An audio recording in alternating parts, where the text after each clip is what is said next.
We're going to spend the next 10 minutes just talking to you about how Just Eat invests in AV and also why we invest in AV. Before we do that, I had a quick intro. So hi everyone, I'm Danica. I'm a client director at UM. And I'm Duncan. I lead media at Just Eat. So first up, a little bit about Just Eat. Who are we? Well, we operate in 13 markets. We have over 100,000 restaurant partners, 27 million customers, and not a huge surprise in the current climate, vegan is our fastest growing cuisine. So that's us globally, but how about the UK? Well, in the UK, we've had phenomenal growth, and really that's been powered by us kind of moving out of the key city centres and having a national footprint. And linear TV over the past 4 to 5 years has really helped us amplify that. So just to show our growth, in 2008, we did 500,000 orders. In 2011, we did 9 million orders, and this year we'll do over 120 million orders. But there's still loads of headroom for growth, so around 50% of people in the UK are yet to order food online. So loads of headroom, and we're partnering with all these brands to try and give people what they want, where they want it, and when they want it. So why and how does Just Eat use AV? Well, first up, we use AV to build our brand. We have done historically for probably 5, 6 years. We do it globally, not just in the UK. And we also use it to build trust. We're an online brand. We don't have much physical footprint. So really, our AV mix is there, is to actually make us real and actually put us into people's habits kind of on a daily, weekly basis. We also use it to drive partner credibility. We drive partner credibility. We sign new customers. Sign new restaurants, which then means we generally get new customers. We also do it to drive short and long-term results, both directly and indirectly. So we know that our AV mix actually drives performance across app, it drives performance across PPC, SEO, and affiliates. And then finally, we also use it for context. What do we mean by context? Well, we mean actually putting Just Eat into a Saturday night, into that family time around the X Factor, into your morning commutes quite often as well, whether you're watching your phone or your iPad. And then also into kind of, I suppose, those national moments. So things like semi-final of the World Cup, or even election day or debates, which we're going to have tomorrow, which we're all looking forward to, I'm sure. And then also some, I guess, more trivial, but perhaps more fun moments, such as the final of Love Island as well. So that was why we invested in TV, but how do we invest in TV? Well, sorry, I should say AV, not TV. Freudian slip. We invest across the full AV mix. We don't just look at one media in silo. So actually, quite nicely, we split AV into audience and value. Just to touch upon audience first, and for those of you who recognize it, I did steal it from Pink Floyd album cover, so apologies for that. But basically, the point I want to land with audiences is kind of the world's changed a bit over the past 5 to 10 years, and we're now in a world whereby actually there's a spectrum of audiences. So you've got to think about mass reach on live TV, catch-up TV for younger audiences, addressable, so whether that be addressable TV or whether that be using addressable audiences across social or on YouTube, for example. And this has created a wealth of opportunities which brands can tap into and take advantage of. So that was audience, and then on to value. Well, really, value is just what you define an asset's worth to be. How do we define what the asset's worth is? Well, for AV, we have a fairly fluid but pretty simple framework, which you can see on the screen, where we look at the impression quality, we look at audience quality, we look at cost, of course, because we still have to pay probably most of you guys in this room, and we also look at performance as well. For performance, it's all about orders for us. We want to drive order growth year on year, quarter on quarter, month on month, day by day. But how do we actually work out what's driving that order growth from our AV mix? Well, we test everything before we scale it. We also have in-house media mix modeling team. And of course, we track brand health. We don't just want to perform in the short term, we want to perform in the long term as well. So that was it briefly for me. Over to Danny. Thanks, Ross. So at the moment, we think there's a bit of a viewing evolution going on, and really it's just because of the way that consumers are changing their behaviour in a huge, huge way. And so today, we want to spend some time giving you the perspective of a brand, but also a media agency, and how these trends are making us change the way we approach AV. So the 3 big trends I want to touch on today, and we're all quite familiar with them, I'm completely aware of that, is content on demand, the fragmentation, and not just of the content itself, as in where it lives, but also how we're consuming it, and also the value exchange. And what we mean by this is how much are you, as a consumer, willing to give in time and energy to an ad based on the platform you're in? So first, if we have a talk about content on demand. So on the left here, you can see that it looks like video viewing kind of peaks at about 8 p.m. at night. And this is obviously a huge consumption pattern. However, for binge-worthy content like Love Island, that's actually a very small piece of time that people are spending with their IP.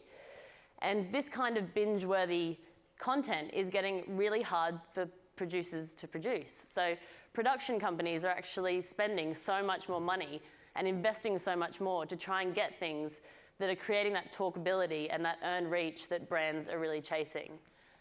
And that's why for Just Eat, we have decided to sponsor Love Island for the next 2 years, because for us, it's all about trying to tap into that younger audience who are spending loads of little time in various different platforms, but we know that they're tuning into this and they have really strong engagement with it. So that's why we've done it in the UK and in Ireland, and we'll do that for the next 2 years because it means we can get after this youth market that is so lucrative for us. Now, I'm sure everyone has seen this slide many times before. In fact, you've probably seen it about 5 times today already, but it still very much rings true. Fragmentation is going to continue to happen, and 16 to 34s are definitely leading the way.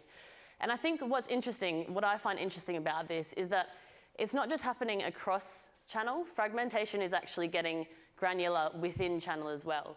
So if you're a football fan, and I assume some of you may be, next year you'll have to pay for 3 subscription VOD services just to watch your favourite football team. And this kind of behaviour people are kind of getting used to, but they're also getting a little bit annoyed by, and they're not going to want to pay for multiple subscription services forever. So we recognise that people are kind of dabbling here and there to pick up different bits of content, and that's why addressable media is really important from an advertiser point of view, because it means we know exactly who we're talking to and that we can get them across this broad array of places that they're going to consume. So in Just Eat's case, we are working with Sky AdSmart at the moment because we know we can talk to Just Eat customers on their devices, and I'll give you a quick example of what we're running with them after dinner time at the moment. When it comes to your favourite flavours, we deliver. No, I mean, we really do deliver. Whether it's cookie dough, chocolate fudge brownie, or fish food, it's the ice-cool ice cream you know and love, straight from the freezer, direct to your door. Order your Ben & Jerry's now from restaurants on Just Eat. I think as an agency, but also as an industry, we can be doing so much more to push context in our messaging. And that's really the last point I want to make, is that when you are sitting there in front of a screen, what is your perceived expectation of advertising when you're sitting down or standing up, maybe? So take TV, for example. And no, those aren't my Homer Simpson slippers, unfortunately. I'd really like them, though. At TV, people kind of expect the ad break to come on. They expect the length. They kind of use it as a life admin break. You might get up, wander around, do what you need to do in the comfort of your own home, and then you go back to watching the program.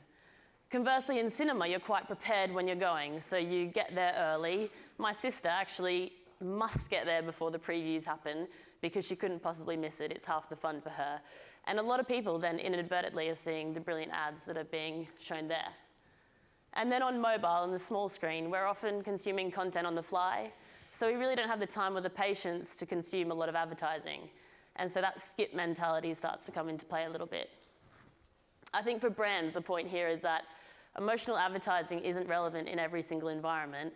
And most importantly, just don't bore people. So in case I've done just that, I'll hand over back to Ross to conclude. Thanks, Danny.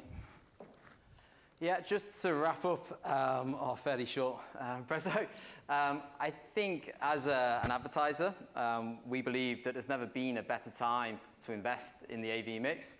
There's great quality out there. There's great quantity of content out there. So if you're a big or small brand, you can really find your way in. And to use 2 car analogies, don't worry, we've only got 20 seconds left. But I guess first up for the car analogy is the Toyota Prius, and that's because clearly it isn't the sexiest car out there. It's not actually the most electric car out there, but for the past 4 to 5 years, it's been one of the best selling cars in the world. And that's all down to its performance, and its performance is based on the hybrid nature of its engine, its petrol and its electric. And I think that's where we're at with AV right at this moment in time. We have the great scale of linear TV. We also have addressable audiences or macro online audiences. And if you use the 2 together, you can have great performance. So happy days, right?